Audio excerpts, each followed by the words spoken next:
Assalamualaikum warahmatullahi wabarakatuh. Perkenalkan, kami dari kelompok 1 akan mempresentasikan materi kami mengenai kewarganegaraan. Yang pertama, hakikat bangsa, negara, dan warga negara. Bangsa memiliki dua pengertian, yaitu secara sosiologis antropologis dan pengertian menurut politik.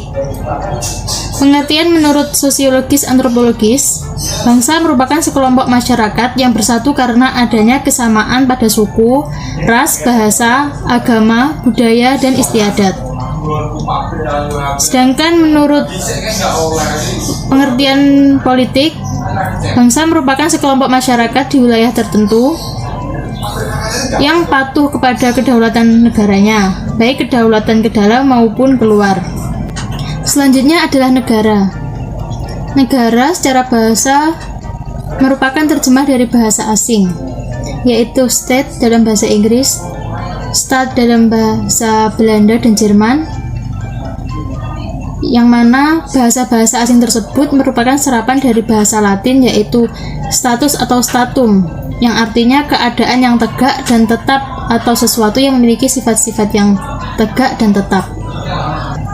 Negara memiliki 3 unsur, yaitu wilayah, penduduk, dan pemerintahan yang berdaulat.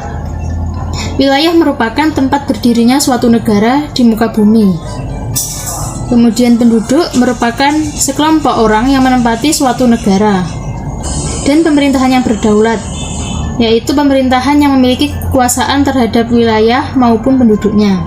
Adapun tujuan dari didirikannya sebuah negara, yaitu untuk memberikan keamanan dan kebahagiaan bagi rakyatnya.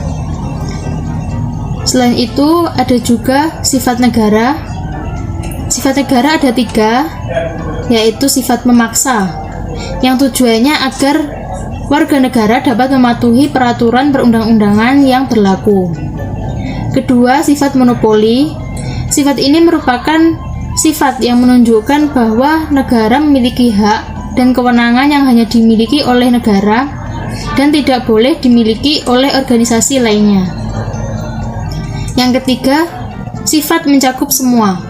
Sifat ini mengharuskan bahwa peraturan negara diberlakukan kepada seluruh warga negara yang bersangkutan tanpa terkecuali. Contohnya pembayaran pajak. Fungsi negara. Didirikannya sebuah negara memiliki beberapa fungsi, di antaranya mengupayakan kesejahteraan warganya agar dapat menikmati kehidupan yang layak, meningkatkan kecerdasan dan membina budi pekerti warganya, menjaga keamanan dan ketertiban dalam masyarakat, mempertahankan negara dari gangguan eksternal, mewujudkan keadilan bagi masyarakat. Selain tujuan, sifat, dan fungsi negara, negara juga memiliki bentuk dan susunan negara. Adapun bentuk negara ada 2, yaitu kerajaan atau monarki dan republik. Kerajaan atau monarki merupakan negara yang dimana pengangkatan kepala negara adalah satu garis keturunan atau yang ada hubungan darah. Kemudian republik, yaitu bentuk negara di mana pengangkatan kepala negara tidak bergantung pada garis keturunan maupun hubungan darah. Selanjutnya adalah susunan negara. Susunan negara juga ada 2, yaitu negara kesatuan dan negara serikat atau negara federal. Negara kesatuan merupakan negara yang berstatus tunggal, yaitu suatu negara yang terdiri dari berbagai suku dalam suatu wilayah dan berada di bawah satu pemerintahan pusat. Kemudian, negara serikat atau negara federal, yaitu negara yang berstatus jamak, yaitu suatu negara yang memiliki pembagian kekuasaan antara pemerintah pusat dan pemerintah bagian. Adapun warga negara merupakan penduduk yang menempati suatu wilayah negara dengan cara yang sah. Maksudnya sah yaitu penduduk yang menempati wilayah negara tersebut tidak bertentangan dengan ketentuan dan tata cara masuk dan bertempat tinggal dalam suatu wilayah negara. Materi yang selanjutnya adalah konsep dasar tentang warga negara cara dan bukti memperoleh kewarganegaraan Indonesia. Yang pertama, konsep dasar tentang warga negara. Warga negara merupakan salah satu unsur berdirinya sebuah negara. Warga negara dapat diartikan sebagai peserta atau anggota dari suatu negara, sehingga setiap warga negara memiliki persamaan hak di mata hukum. Sebagai peserta atau anggota, warga negara juga harus memiliki pengakuan dari negara itu sendiri dengan ketentuan yang telah disepakati. Adapun ketentuan tersebut menjadi asas dalam menentukan kewarganegaraan. Asas kewarganegaraan dikelompokkan menjadi dua, yaitu berdasarkan kelahiran dan berdasarkan perkawinan. Asas kewarganegaraan berdasarkan kelahiran dibagi menjadi dua bagian, yaitu ius soli dan ius sanguinis. Dalam bahasa Latin, ius berarti hukum, dalil, atau pedoman, sementara soli merupakan negeri, tanah, atau daerah. Sedangkan sanguinis berarti darah, sehingga uis soli adalah asas kewarganegaraan yang didasarkan pada tempat kelahiran, sedangkan ius sanguinis merupakan asas kewarganegaraan yang didasarkan pada darah atau keturunan. Kemudian asas kewarganegaraan yang berdasarkan perkawinan. Asas ini mencakup dua hal, yaitu asas kesatuan hukum dan asas persamaan derajat. Asas kesatuan hukum merupakan asas di mana adanya kesamaan warga negaraan antara suami dan istri. Dalam hal ini, baik suami maupun istri hanya memilih satu kewarganegaraan untuk menjalankan bersama. Sedangkan asas kesatuan persamaan derajat adalah adanya perkawinan tidak mengubah status kewarganegaraan baik suami maupun istri.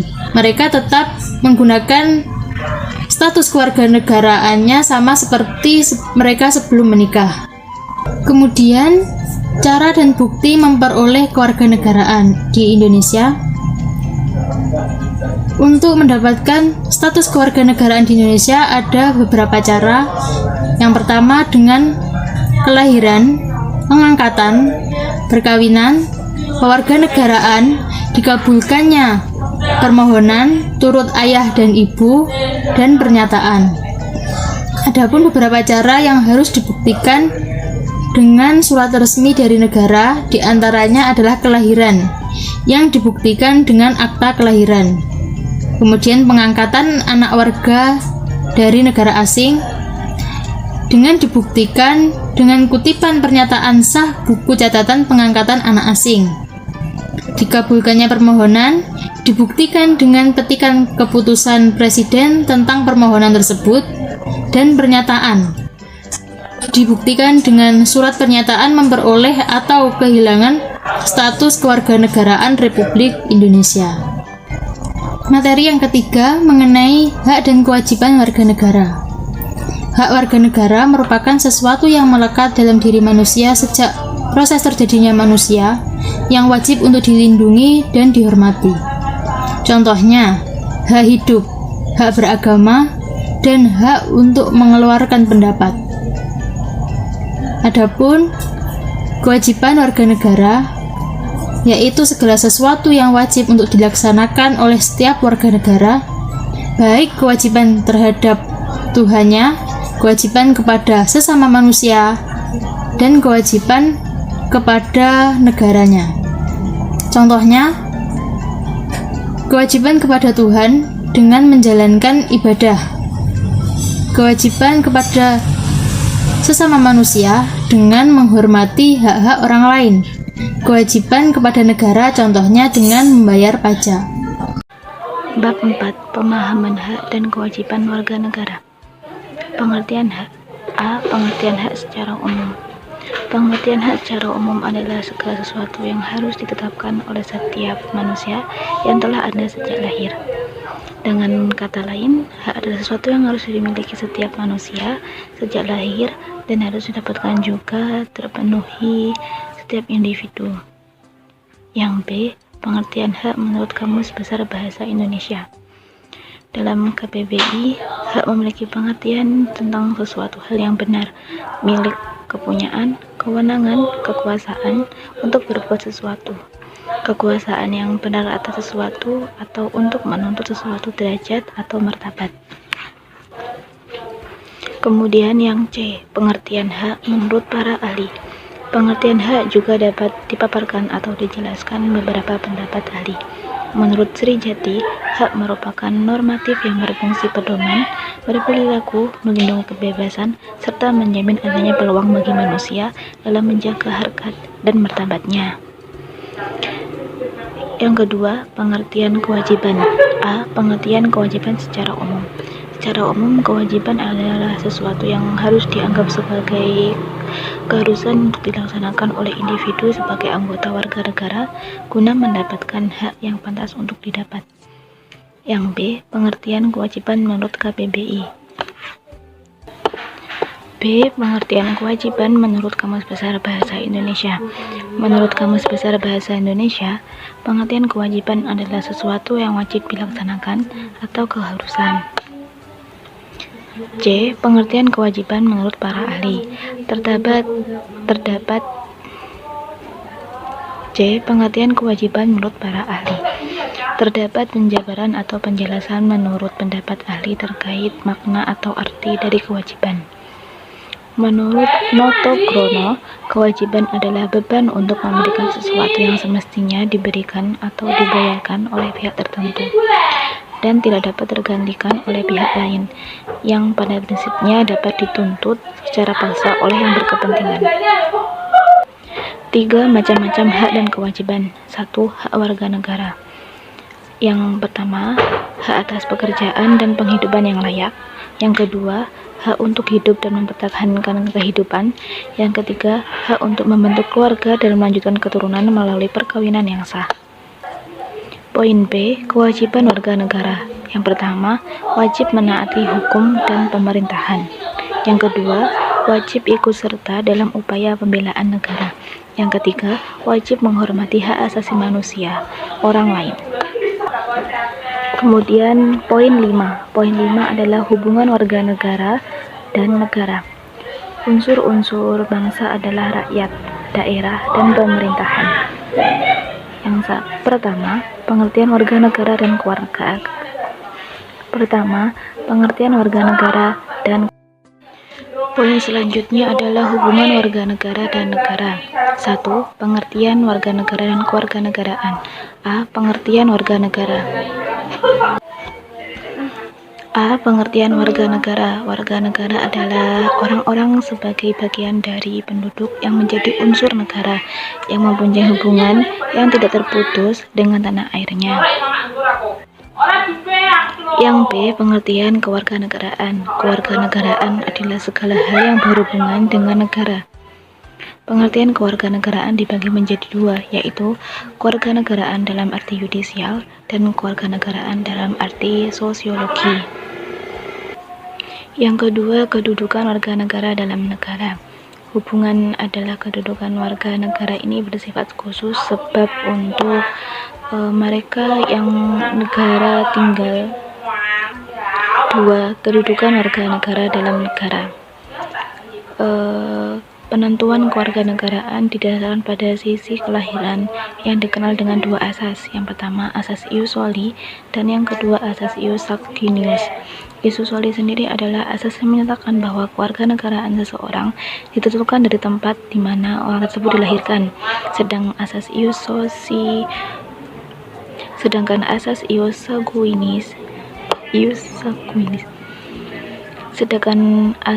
sanguinis adalah asas yang menyatakan bahwa kewarganegaraan seseorang ditentukan berdasar keturunan dari orang tersebut.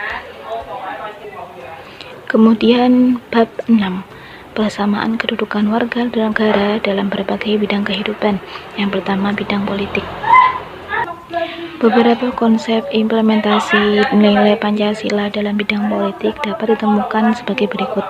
Yang pertama, sektor suprastitik politik. Yang pertama, sektor supratustur politik. Yang kedua, sektor masyarakat. Adapun yang dimaksud dengan sektor suprastruktur politik yaitu lembaga pemerintahan seperti legislatif, eksekutif, yudikatif, dan lembaga pemerintah lainnya.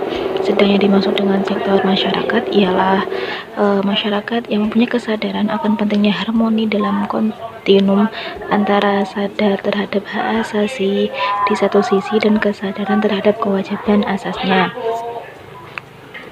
Yang kedua dapat ditemukan dalam bidang ekonomi. Nilai-nilai Pancasila sebagai dasar negara dalam bidang ekonomi mendedikasikan terwujudnya keadilan sosial bagi seluruh rakyat Indonesia. Oleh karena itu, kebijakan ekonomi sosial harus bertumpu kepada asas kelarasan, keserasian, dan keseimbangan peran perorangan, perusahaan swasta, dan badan milik negara. Yang ketiga ditemukan dalam bidang sosial budaya, seperti yang ditentukan dalam pasal 31 ayat 5 dan pasal 32 ayat 1 dalam Undang-Undang Dasar 1445, yaitu pemerintah memajukan ilmu pengetahuan dan teknologi dengan menjunjung tinggi nilai-nilai agama dan persatuan bangsa untuk kemajuan peradaban serta kesejahteraan umat manusia. Mungkin perkembangannya berjalan lambat seperti terjadi dalam masyarakat. Mungkin perkembangannya menjadi lambat yang terjadi dalam masyarakat kita.